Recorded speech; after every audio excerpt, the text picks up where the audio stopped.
Okay guys, yes, you. If you're still here, and that's a miracle, and you are awesome, you get yourself an A+.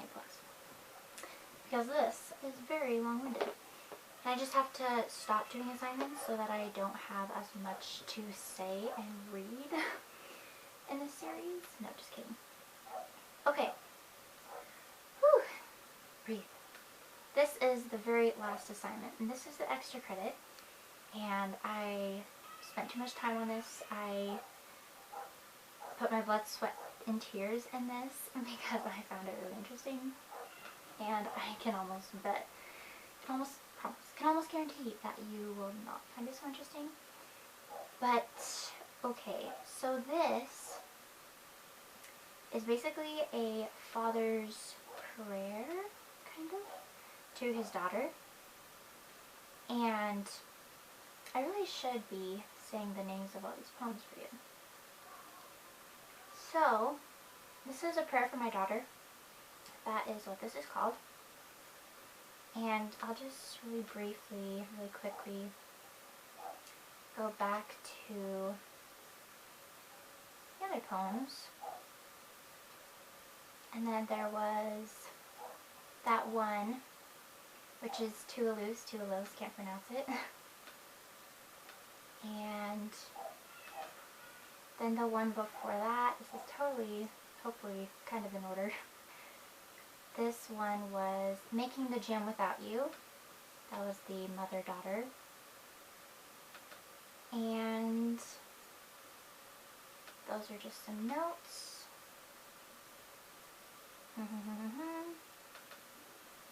The piece versus whole. That was just more of a topic instead of like an actual reading assignment. Skipped over the probable. Again, that was just more notes, it looks like. Yeah, there was no poem there. So I believe that's a whopping 3 poems. Then the intro was more of a reading assignment, I believe. Yeah, that was just like, we're gonna study. So we did. Alright, so the extra credit. This is Formalist Perspective on Poetry, so we're going to do steps 1 through 8. The first being preparing for analysis. So the different sections of the poem seem to flow together and the prayer continues. Step 2 is paraphrasing. To paraphrase the whole poem, essentially this is a father saying a prayer for his daughter, so his hope that she can make it well in the world and do it beautifully. And now step 3 is diction. So the dialogue, it has a sweetness with a negative and sad or monotone undertone. Step 4 is figurative language. So the biggest symbols, they're prayer, daughter, storm, wind and sea wind, beauty, eyes, bird, etc. Now the literary devices. So the poem progresses and tells a story and continues to unfold.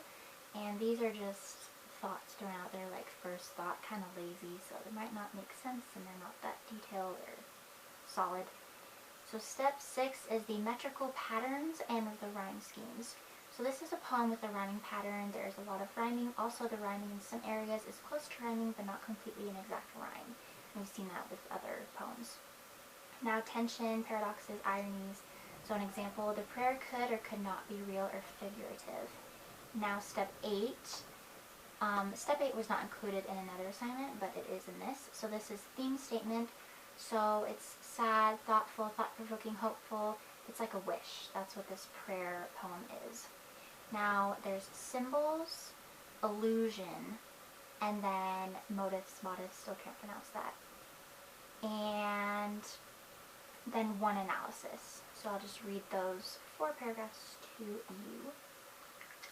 Okay. Gotta stop doing that, it's not fun.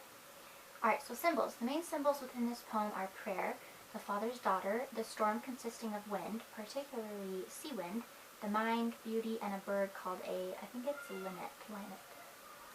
A prayer is a hopeful wish. It can be figurative, it can be spiritual and directed towards God, or it can be inward and perhaps not spiritual. The father's daughter could be more than just the father's daughter.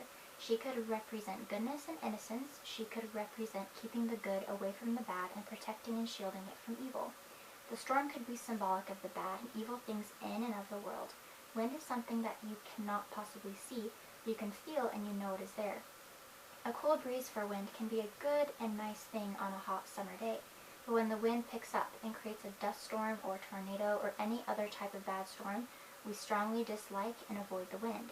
It has become bad. The world has bad and there will be bad times, and it always has the potential to be bad.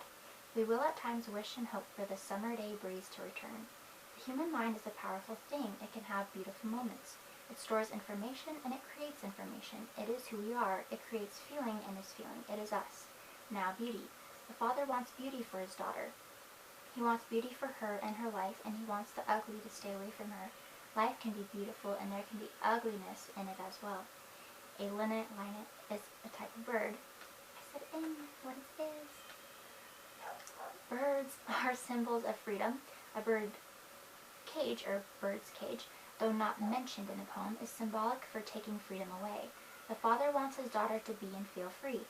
Combining all these symbols found within the poem, the Father hopes and prays that his daughter does not suffer in the world, or pray that you yourself do not suffer in the world, or yet pray that your loved ones don't suffer or feel pain. Or even still, perhaps this poem could be related to Heavenly Father, God taking the place of the Father in the poem.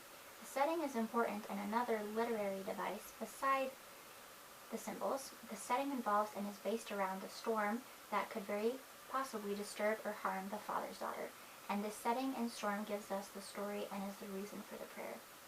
Allusion. Wikipedia will tell you a lot about the Atlantic Ocean. The Atlantic Ocean is the second largest ocean in the world. The website says it covers approximately 20% of Earth's surface and about 29% of its water surface area. I find it interesting how it states that this ocean separates the Old World from the New World. This is surely referring to America becoming the New World and being very different from the Old.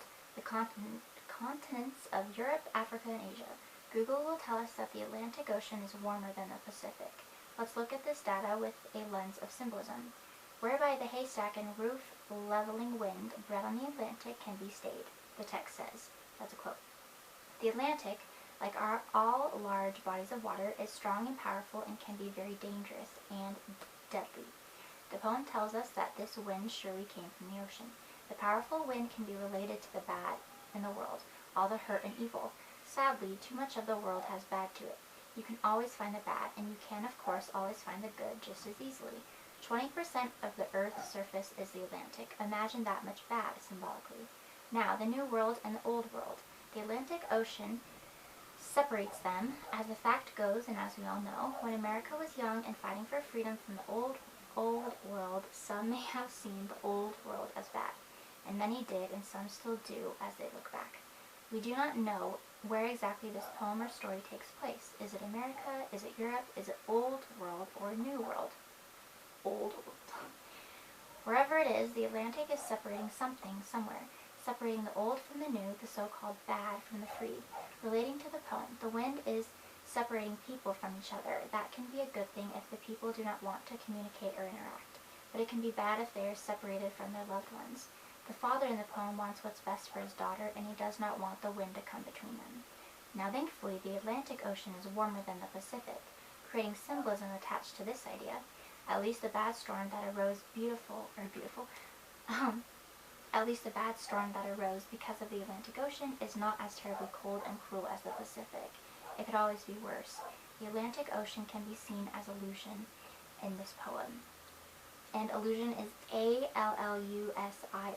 Hope I'm even saying that right. Okay, modus, no, I'm not saying that right. The mind is used over and over in this poem, all throughout seemingly. I counted the word mind 4 times in this poem. One line featuring this word is because of her opinionated mind. However, there are other words and lines and phrases, like the example, an intellectual hatred. The words think and considered and knows are also used in this poem to describe thought and using the human mind. This is an example of a motive that is using the word mind in this way and as much as it does. Let's look at the phrase my mind, because the minds that I have loved, the sort of beauty that I have approved. Perhaps the Father saying this prayer for his daughter is protective, overprotective maybe, too protective perhaps. He loves his daughter dearly. He wants to pray for her and hope for her. He wants the storm to pass, to leave her alone. He wants her safe. But is he shielding her from every little bad thing? To live is to learn. To know and enjoy good, we must first know and feel bad. Beauty the Father has approved. Must he approve everything in his daughter's life before she gets to it? The mind is brought up so much and appears here to be a big focus in this poem. We get a view in the Father's mind. Now this is a student's analysis and then my analysis on their analysis. This student's analysis is probable, however it is less probable. Good and valid points are brought up and backed up with facts and text, however there is not enough information to make a strong enough analysis, let alone and especially a thesis. There seem to be only 3 stanzas with this theme, that is just over only 1/5 of the poem contains information on the topic of this student's analysis. The laurel tree and the horn of plenty are only mentioned in a few lines in the entire poem. Quote, "Oh, may she live like some green laurel, rooted in one dear perpetual place." And another quote, "Out of the mouth of plenty's horn" are just 2 of a few lines with these subjects, the subjects of the laurel tree and the horn of plenty. If the student were to have included more quotes, more ideas, more facts, and or more analysis, they would have had a stronger analysis and thesis. However, because they do not have as strong of an analysis as they could have. Good grief. And that is it. Hopefully next week, next Sunday, is not so terribly long and long-winded. So I'll just have to put back a little bit. No, just kidding. Maybe not. But, so yeah, this is the week 2 in the series of the School Take a Class with Me, college class. So, bye! You get an A.